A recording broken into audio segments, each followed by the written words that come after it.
مفاہمت کی راستہ اختیار کرنا چاہیے، مذاکرات کے ذریعے ہم نے یہ مسئلہ حل کرنا ہے، عمران خان صاحب کا ایجیٹیشن کے ذریعے، تحریکوں کے ذریعے حل نہیں کرنا۔ جی ٹھیک ہو گیا، بالکل اچھی بات ہے۔ اگر آپ اس طرح یہ مسئلہ حل کرنا چاہتے ہیں تو آپ اس طرح حل کر لیں، اس لیے آپ اڈیالہ کے باہر نظر نہیں آتے، آپ مردان کے جلسے میں نظر نہیں آتے، آپ نا کسی سیاسی تحریک کے حق میں نہیں ہیں، کوئی لایا عمل نہیں دے رہے، اچھی بات ہے نا۔ لیکن سوال یہ ہے کہ یہ جو پیٹرول کی قیمت 10-12 دن پہلے بین الاقوامی مارکیٹ میں 34% کم ہوئی تھی اور یہاں پہ حکمرانوں نے 8% کم کی تھی، کیا آپ کا یہ کام نہیں تھا کہ آپ اس کے اوپر تنقید کرتے یا اس کے اوپر کوئی بیان ہی دے دیتے نا؟ آپ نے گردن سے تو نہیں پکڑنا تھا، اس کے اوپر آپ کا کوئی بیان نظر نہیں آ رہا، آپ کا کوئی بیانیہ نظر نہیں آ رہا، آپ کی کوئی ٹویٹ نظر نہیں آ رہی، آپ کی کوئی ویڈیو نظر نہیں آ رہی، آپ کی کوئی پریس کانفرنس نظر نہیں آ رہی، آپ اتنے لا تعلق عوامی ایشوز سے ہو گئے ہیں۔ چلیں عمران خان صاحب کا ایشو آپ کی رائے ہے نا، آپ سمجھتے ہیں کہ یہ جو 12 ارب کا جہاز خریدا گیا اس میں تحریک انصاف کدھر تھی؟ یعنی کسی بنیادی ایشو پہ کسانوں کے ساتھ جو کچھ ہو رہا ہے، یہ 10-12 دن سے جو اسلام آباد بند ہے اور مذاکرات کا فی الحال کوئی امکان بھی نہیں ہے، کسی ایشو پہ آپ کوئی بیان دے ہی نہیں رہے بھائی، عوام سے بھی آپ لا تعلق ہو گئے، عمران خان صاحب کو سائڈ پہ چھوڑ دیں چلیں۔ اور دوسری بات، اگر آپ یہ کہتے ہیں نا کہ عمران خان صاحب کا مسئلہ ہم مذاکرات کے ذریعے حل کرتے ہیں جو کہ آپ کا موقف ہے اندرون خانہ، تو اس کے کوئی سمپٹمز تو نظر آنے چاہیے نا، کچھ اشارے تو نظر آنے چاہیے نا۔ کیا اس میں عمران خان صاحب آن بورڈ ہیں یا نہیں ہیں؟ اگر عمران خان صاحب آن بورڈ نہیں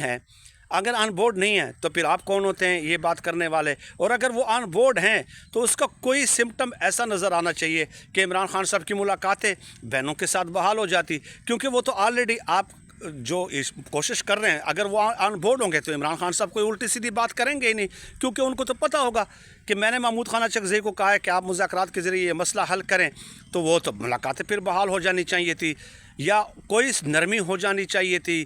کسی قسم کا کوئی ایک اشارہ تو ایسا ملنا چاہیے تھا نا، لیکن کچھ بھی نہیں مل رہا، کچھ بھی نہیں ہو رہا۔ تو آپ یہ کس کیپیسٹی میں یہ بات کر رہے ہیں کہ جناب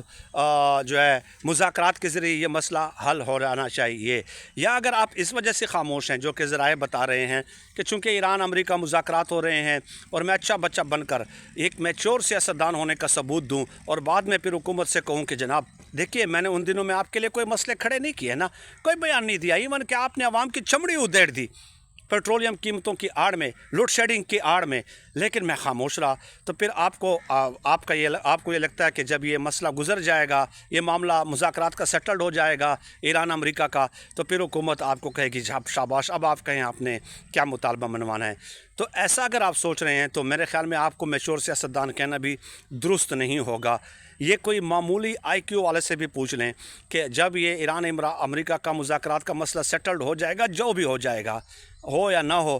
تو اس کے بعد حکومت نے آپ کو گھاس تک نہیں ڈالنی۔ تو آپ کی خاموشی کی وجہ سمجھ میں نہیں آتی۔ اب جو خبریں آ رہی ہیں وہ یہ کہ عمران خان صاحب شاید ان کو اپوزیشن لیڈر سے ہٹا دیں، اگر یہ ہٹ جاتے ہیں تو ڈیفینیٹلی پھر مولانا فضل الرحمان صاحب اپوزیشن لیڈر بن جائیں گے، کیونکہ ظاہر نون لیگ والے پیپلز پارٹی تو حکومت میں ہے نا، ان کے ساتھ کچھ الائز ہیں تو وہ تو اپوزیشن بن نہیں سکتے، وہ تو حکومت کا حصہ ہیں، تو جو پارٹیاں مل کر نون لیگ کے ساتھ حکومت میں شریک ہیں وہ اپوزیشن لیڈر بنا نہیں سکتے۔ اس کے بعد دوسرے نمبر پہ گو کہ تعداد اتنی نہیں ہے، لیکن جو آئینی طور پہ حق بھی ہے اور جو نظر بھی آ رہا ہے وہ مولانا فضل الرحمان صاحب بن سکتے ہیں۔ تو عمران خان صاحب کے اس فیصلے کا الٹیمیٹ جو فائدہ ہوگا وہ مولانا فضل الرحمان صاحب کا ہو جائے گا، وہ اپوزیشن لیڈر بن جائیں گے، اور کچھ بھی نہیں ہے نا، کچھ زبان تو کھولیں گے نا۔ حالانکہ مولانا فضل الرحمان صاحب کے حوالے سے بھی میں کہہ چکا ہوں کہ جب بھی حکومت کو اور اسٹیبلشمنٹ کو ضرورت ہوگی وہ اپنا کندھا پیش کریں گے، اور ہمیشہ پیش کیا، اور یہ ان کی تاریخ ہے، لیکن وہ یہ بھی تو خاموش ہے نا، یہ تو کوئی اپنے دو لفظ بھی منہ سے نہیں نکالتے نا۔ عوام کا غصہ کچھ تو ٹھنڈا ہو جاتا ہے نا کہ جب آپ بیانیہ بناتے ہیں پیٹرولیم مصنوعات لوڈ شیڈنگ کے حوالے سے، یہ جو 12 ارب کے جہاز خریدے جا رہے ہیں، 331 بچوں میں ایڈز کی تشخیص ہوئی، اس حوالے سے بھی محمود خانہ چکزئی صاحب آپ نے کوئی بات نہیں کہی، اس حوالے سے بھی تو کچھ تو اپنی زبان کھولیں گے، لوگ کہیں گے چلیں کسی نے تو ہمارے حق ترجمانی تو کر لی ہے نا، زبان تو کھول لی ہے۔ تو مولانا فضل الرحمان صاحب کو عمران خان صاحب تو کبھی بھی نہیں بنائیں گے، اس کو کس کام کا عمران خان صاحب کے، لیکن الٹیمیٹ فائدہ ان کو ہو جائے گا۔ محمود خانہ چکزئی صاحب کو اگر ہٹایا جاتا ہے تو کیا آپ عمران خان صاحب کے اس فیصلے کی حمایت کریں گے یا نہیں؟ کمنٹس میں آپ کی رائے کا منتظر رہوں گا۔ آپ سب کا بہت شکریہ۔